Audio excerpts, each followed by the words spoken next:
Okay, so I've been filing on this a little bit. Trying to take it down to flat. What we've got is we've got a very hard piece here. Cast iron's lovely, but it's not homogeneous. The outside of cast iron, and despite the fact that you can't actually harden cast iron, or not easily, as far as I know, sometimes when it's cast you get very, very hard parts. It's I believe caused by it getting cold. There's the difference between grey cast iron and white cast iron, and so the outside of this piece of casting here has obviously got quite cold. This bit is really hard. If you listen to those file biting in over there, I don't know if you can hear the difference. We're effectively skating over the surface here. So I'm going to cut this end off with a hacksaw, and which is not something I wanted to do straight away, but there we go. Now I need to talk about how we're going to square this up. If we were using the mill, we could use the orthogonality of the axes of the mill to get our perpendicular surfaces, our orthogonal surfaces. We can't do that because we're doing it by hand.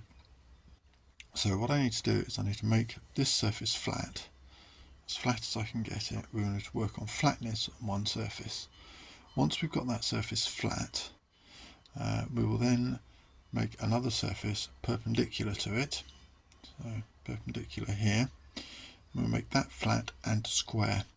We're not worrying about dimension for the moment. All we're worrying about is flatness and squareness. So these two need to be absolutely perpendicular. And then, rather than doing it the way that you go in a mill, where you then go round to the other side and mill a face parallel, I'm going to take one of the ends, and probably this one that I'm going to cut off, in fact, because it will be cut more or less square, and we make that flat and perpendicular to this face and to this face. So we bring this corner into as near perfect orthogonality as we can. So we have three very flat and perpendicular faces, and we can then use measures, and we can cut this on the other three sides to go to dimension. Doing parallelism is much easier because we can go flat, and then we can use the surface plate to measure what needs to come off to get the underside here parallel to this side. So that's the way we're going to go. Three orthogonal planes, and then planes. That's probably a bit ambitious, but three orthogonal faces as far as we can get them, and then work on dimension and parallelism. So there we go. But first off, cut this piece of troublesome cast iron off, and I might cut the other troublesome end off as well, because it's got little hard bits in it too. So that's cut and roughly squared off either end so that I can don't fall out of there yet, so that I can grip it in the vise. My cuts were a bit wonky, and they came out of the material, but basically it's part of my problem. The problem's mine. If I was an apprentice, I would have got my ass kicked for cutting like that, but there you go, I'm not an apprentice. So we're going to put this back in the vise like so, and we're going to flatten out. I don't need to worry too much about this edge, this edge here, because that edge is going to be going away, but I need to get this part flat. So back to filing. So filing flat is a bit of an art form. Much like scraping, we go at 45 degrees. So if you can see the cross hatching as the reflection happens, yeah. So basically I'll file in this direction, and then the next pass will be in this direction, and you can see through the reflections where your file's hitting it enables you to keep the file flat. So I can see that basically we're low on this corner still, and we're low on this corner. I can feel that one. There's a slight hump in the middle for the moment, so I'm going to file this way a bit to try and remove the hump, and then we'll cross file again and we'll see where we get to. And here we go with a very, very heavy inking. I know that I'm not even close. So what we can see here is that there is a diagonal contact patch. What that means is that when I'm filing in this direction, I'm rocking, and I'm filing in this direction, I'm rocking less. I'm going to hit it again with the relatively big file, and then so in this direction. I'm going to try and take this down a bit, and then I'm going to start hitting with a needle file. Alright, I don't know if you can see that, but there we go. That's first surface is pretty much good. I've probably got a couple of microns of difference on here, but even with a very thin film of blue, you get contact points everywhere. These are the ones that are brought up just by running across the little mini surface plate, which is one of my lapping plates, just with some white spirit. So now onwards and upwards, we're going to square up the next side. So what we're going to have to do, you'll notice this is not a 90-degree angle here. We're going to bring that to as close to 90 degrees as we can get it. So I'm just going to scribe on the side, and I'm going to file down to it. That should get me pretty close, and then it's surface plate and squareness comparator to see where we can get to. Scribe down to the edge. I made the cardinal sin of scribing twice because I'm an idiot. I slipped, and down to there. So there's quite a lot to be taken off. Let's have a look. That's yeah, it's about 5 mil to be taken off that top end. Could do it with a saw. I may actually do the first bit with a saw, and then take 2 or 3 mil off with a saw, and then the rest off with files. And that's enough of it taken off with the saw that I can take the rest off with the files. First part of filing goes really fast because you use a big bastard like this. Afterwards things slow down a bit, but we're getting there, we're getting pretty close. It's amazing how much material you can remove in a hurry with a file, and in actually a really precise manner, despite the fact that the surface finish is atrocious with that because it's really rough. But yeah, the rate of material removal and the flatness of surface is really quite surprising. Anyway, there you go. Right, so here we are set up for checking. So far, all I've done is check with a little tri-square, which is just there. I know it's not completely set, but so here we go. We're set up with my cylindrical square, which is not perfect, but is all right. Where is there's my little. Right, so for the moment, this is your as filed finish. Now this end, where are we? That's too fat.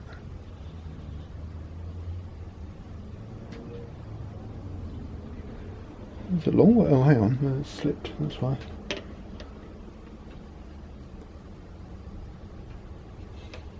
What gives? How come you're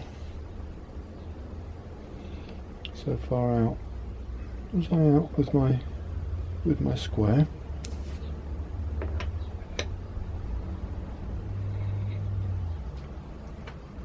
I'm in the fucking groove of my square, you tit.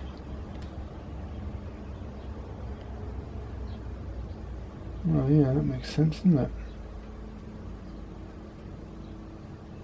Okay,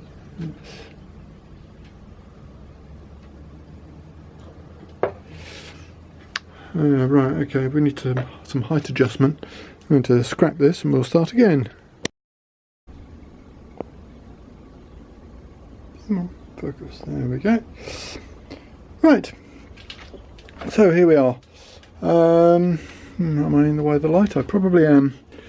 So what we've got is the as oh blimey, don't knock that. The as filed finish.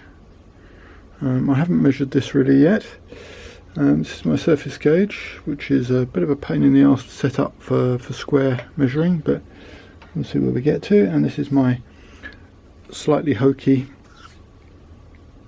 cylindrical square, which is also a bit of a pain in the arse. But there we go. Let's set you down to.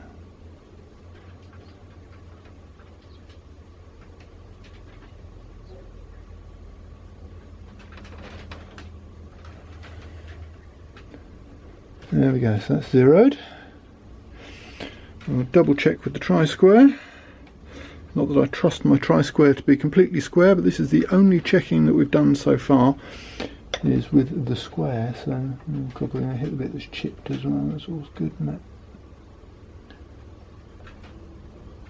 it? Now, get back in there, yeah.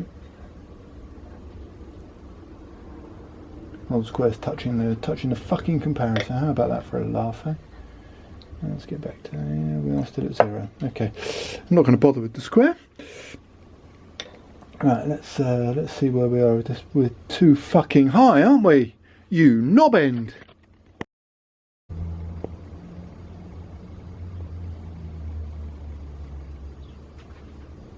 Focused, you fucker. Come on, focus.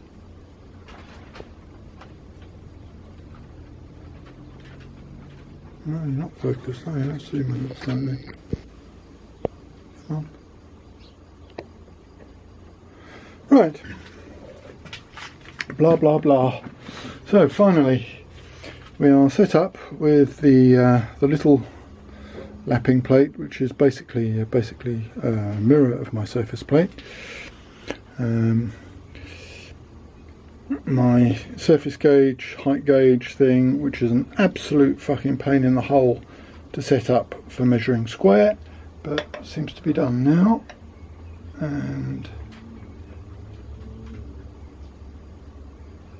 there's my square. I'm not quite at 0, but I can't be asked to piss about.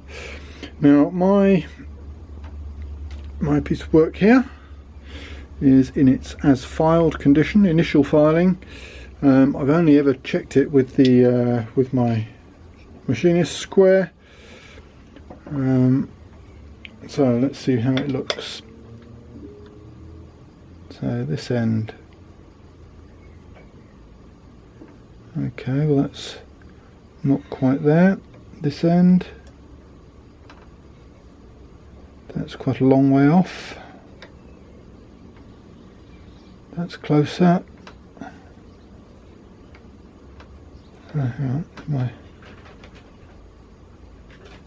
Yeah. So we're within a few hundredths, but there's still more to come off. I thought there probably was. So we'll carry on with that and we'll see where we get to. Right, well, a little bit more filing. And here's where we're at. Oh. Shit's fallen on there.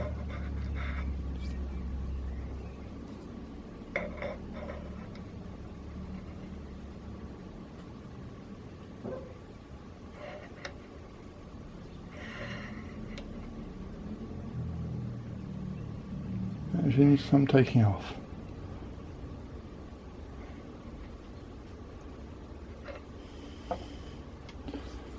Just double check with the square. Right, we're really not far off.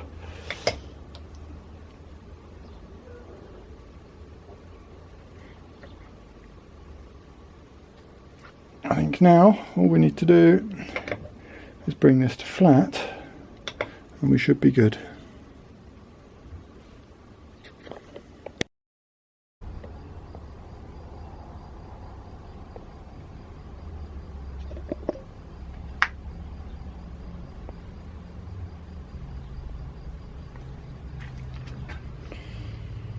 Right, this face is now